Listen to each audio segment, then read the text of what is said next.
انگریز بابائے قادیانی۔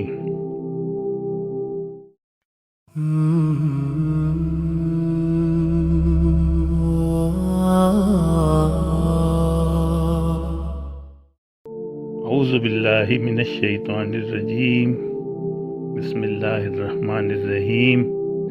انگریزوں کو غلام احمد قادیانی لانچ کرنے کا آئیڈیا الہام نہیں ہوا تھا، بلکہ انہیں خود ایک غلام احمد قادیانی طرز کے پادری نے پریشان کیا ہوا تھا۔ انہوں نے وہی آئیڈیا انڈیا اور ایران میں استعمال کیا اور دونوں ملکوں میں مسلمانوں کی جڑوں کو ہلا دیا۔ سمرسیٹ انگلینڈ میں ایک medical doctor Henry James Prince نام کا تھا۔ اس نے مذہبی تعلیم حاصل کی اور پادری بننے میں کامیاب ہو گیا۔ اس کے خیالات اور نظریات شروع ہی سے باغیانہ تھے، جن کا یہ وقتاً فوقتاً اظہار کرتا رہتا تھا۔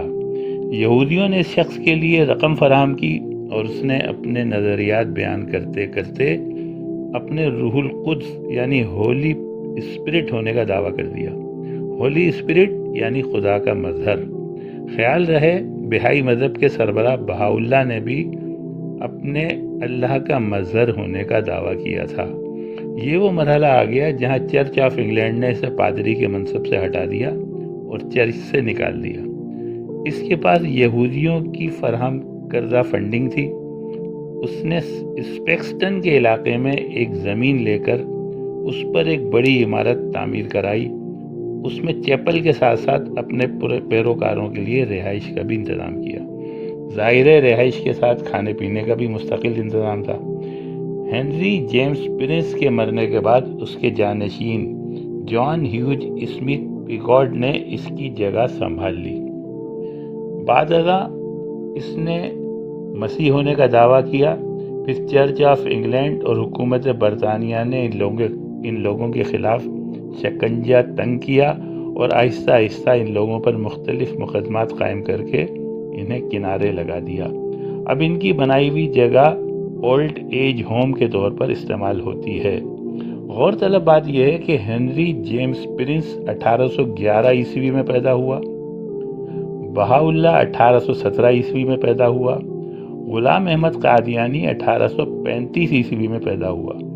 1870 اور 1880 کے دوران انگریزوں نے انڈیا میں غلام احمد قادیانی کو لانچ کیا اور اسی دوران ایران میں بہاءاللہ کو لانچ کیا۔ مرزا قادیانی نے خود کو مسیح اور مہدی اور نبی ہونے کا دعویٰ کیا اور بہاءاللہ نے اللہ کا مظہر ہونے کا دعویٰ کیا۔ مرزا قادیانی کو اہل سنت میں سے لایا گیا اور بہاءاللہ کو شیعوں میں سے لایا گیا۔